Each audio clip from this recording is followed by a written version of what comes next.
তোমরা যারা বানুকে চেনো তারা নিশ্চয়ই জানো যে বানু কিভাবে রাজার মন জয় করে রাজপ্রাসাদে আসে, তারপর একে একে বড় দাদাদেরও মন জয় করে এবং তারা তাকে শেষমেশ ভাই হিসাবেও মেনে নেয়।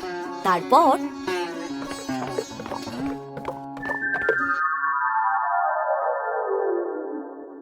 ওফ, ঘোড়া ছুটিয়ে আজ যা মজা হলো না, কি বলো ভাই বানু? হ্যাঁ দাদা, আমি ভীষণ মজা পেয়েছি। কিন্তু ছোটদা, তোমার কেমন লাগলো বলো ঘোড়া থেকে পড়ে গিয়ে? এই, তোমরা চুপ করবে? ইস, সেই কথা ভাবলে আমার ভীষণ লজ্জা করছে। রাজপুত্রদের জয় হোক। কি হয়েছে বলো। মহারাজ আপনাদেরকে ডেকে পাঠিয়েছেন। ঠিক আছে, আমরা এক্ষুনি আসছি। জি রাজপুত্র। কি হয়েছে বলতো? আমি তো কিছুই বুঝতে পারছি না। হ্যাঁ, আমিও। এ বানু, সত্যি করে বলো তো, তুমি মহারাজকে জঙ্গলের ঘটনা সব বলে দাওনি তো? বিশ্বাস করো দাদারা, আমি কিছু বলিনি। সবাই থামো, একবার মহারাজের কাছে চলো, তাহলেই বোঝা যাবে।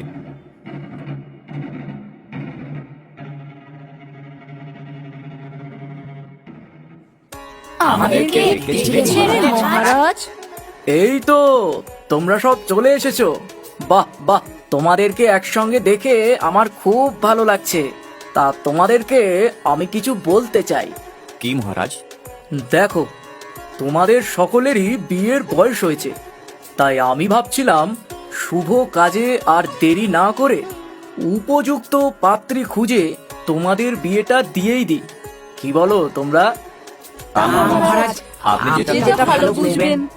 হ্যাঁ, তাই জন্যই আমি তোমাদের সুন্দরগড় রাজ্যে পাঠাতে চাই। শুনেছি সেই রাজ্যের রাজা সুন্দর প্রসাদের বিবাহযোগ্যা কন্যারা আছে।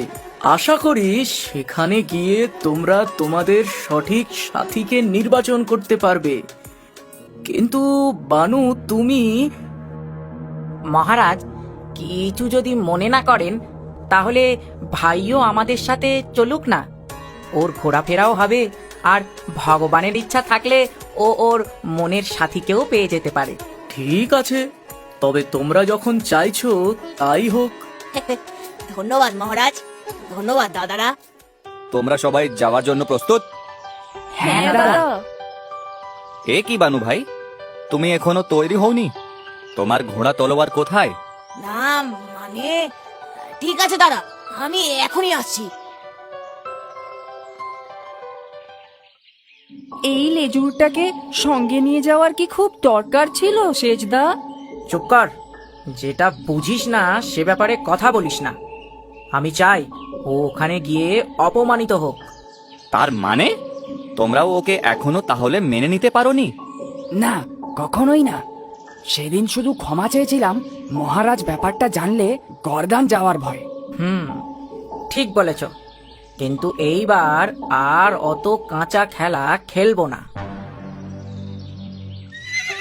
এই যে দাদারা, আমি তৈরি। বাহ, তাহলে যাওয়া যাক। এই বলে তারা ঘোড়া ছুটিয়ে চলল সুন্দরগড় রাজ্যের দিকে।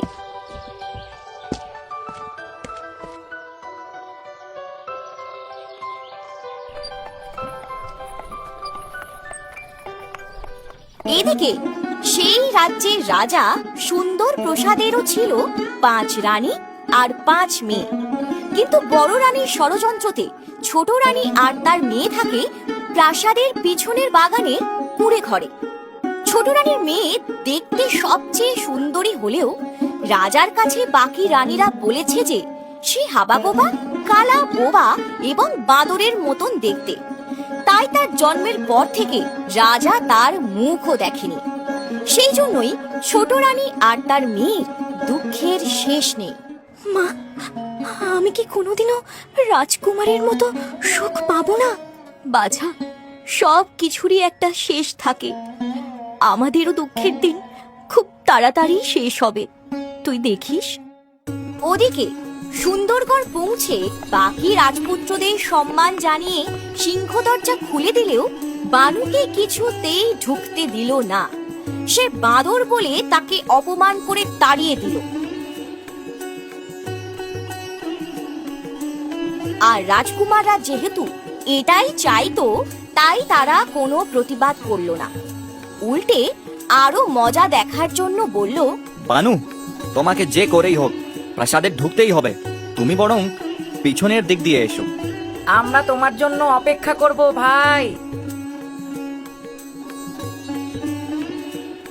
ঠিক আছে, আমি তাহলে প্রাসাদের পিছন দিকের পাঁচিল টপকে ভিতরে ঢোকার চেষ্টা করি।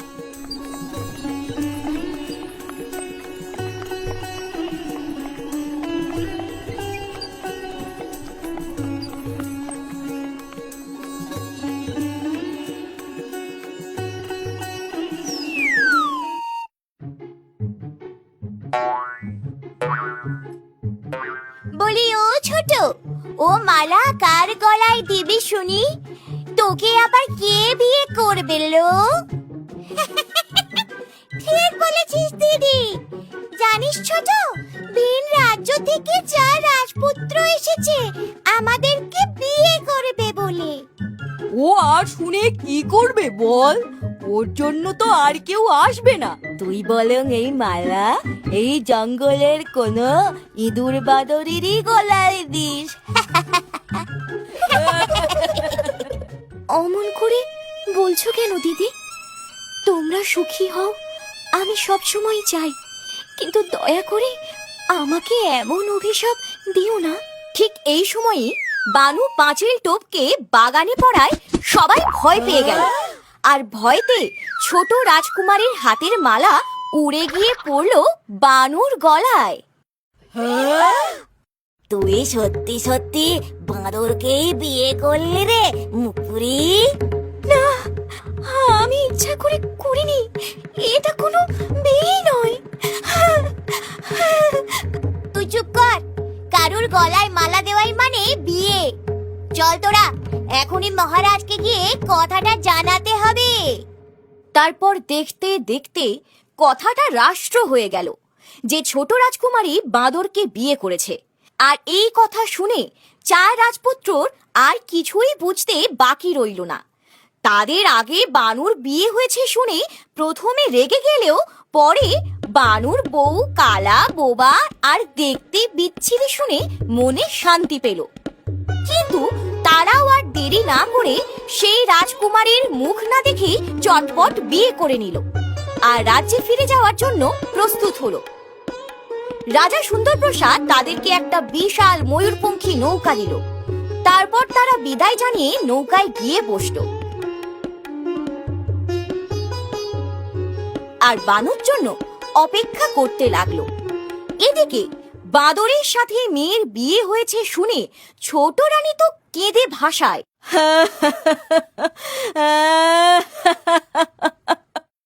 মা, আপনাকে একটা কথা বলি। আমি দেখতে বাঁদর হলেও আমি একজন রাজপুত্র, তাই আপনার মেয়েকে আমি যথাযথ মর্যাদা দেব। আপনি আর কাঁদবেন না, এবার আমাদের হাসি মুখে বিদায় দিন। আমার দাদারা যে অপেক্ষা করছে। বাবা, আমি জানতাম না যে তুমি রাজপুত্র। আসলে আমার মেয়েটা রাজকুমারী হয়ে জন্ম নিলেও কোনোদিন সে রাজ সুখ পায়নি, তাই তাকে তুমি খুশি রেখো। তোমরা ভালো থেকো। তারপর তাদেরকে বিদায় জানিয়ে বানু বউ নিয়ে গিয়ে নৌকায় উঠল আর নৌকা চলতে শুরু করলো। কিন্তু বানুর বউয়ের রূপ দেখে সবাই চক্ষু স্থির। 4 রাজকুমার রাগে ফুঁসতে লাগলো, তাই তারা আবার বানুকে মারার ষড়যন্ত্র করলো। তারপর যখন রাত নামলো, বর্দা, বানু ঘুমিয়ে পড়েছে, এই সুযোগ। চল।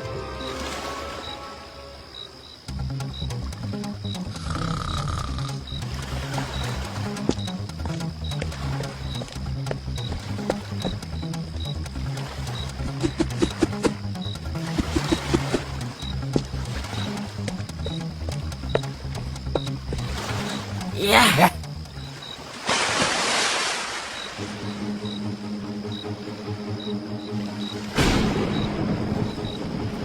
এ কি, উনি তো মারা যাবেন। যতই হোক উনি আমার স্বামী, ওনাকে বাঁচাতেই হবে।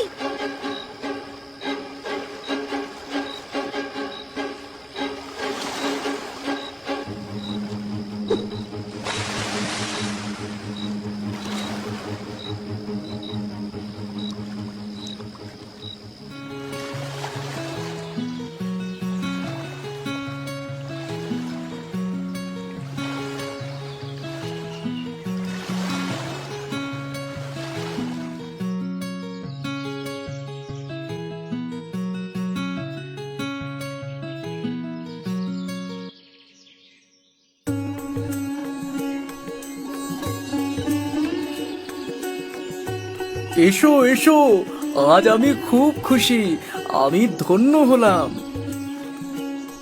কিন্তু আমার ছোট রাজপুত্র বানু কোথায়? তাকে তো দেখতে পাচ্ছি না। মহারাজ, বানু আর নেই। আসার সময় সে সমুদ্রের জলে পড়ে যায়। আমরা অনেক চেষ্টা করি, কিন্তু বাঁচাতে পারি না। মহারাজ, না!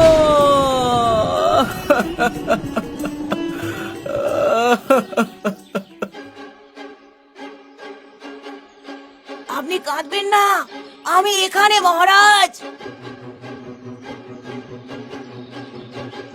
আমার স্ত্রী সবার সেরা বলে দাদারা হিংসার চোটে চক্রান্ত করে আমার হাত পা বেঁধে ঘুমন্ত অবস্থায় জলে ফেলে দেয়।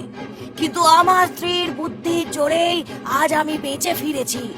আর আপনাকে আজ বলতে বাধ্য হচ্ছি যে এর আগেও ওরা আমাকে প্রাণে মারার চেষ্টা করেছে। কি এত বড় স্পর্ধা! সিপাই, এখনই এই 4 রাজকুমারের গর্দান নাও। মহারাজ, এনাদের ক্ষমা করুন। আমরা সদ্য বিবাহিতা, আমার এই সিঁদুরের মর্যাদা দিন। ঠিক আছে, তবে এই 4 রাজপুত্রকে এখনই কারাগারে বন্দী করো।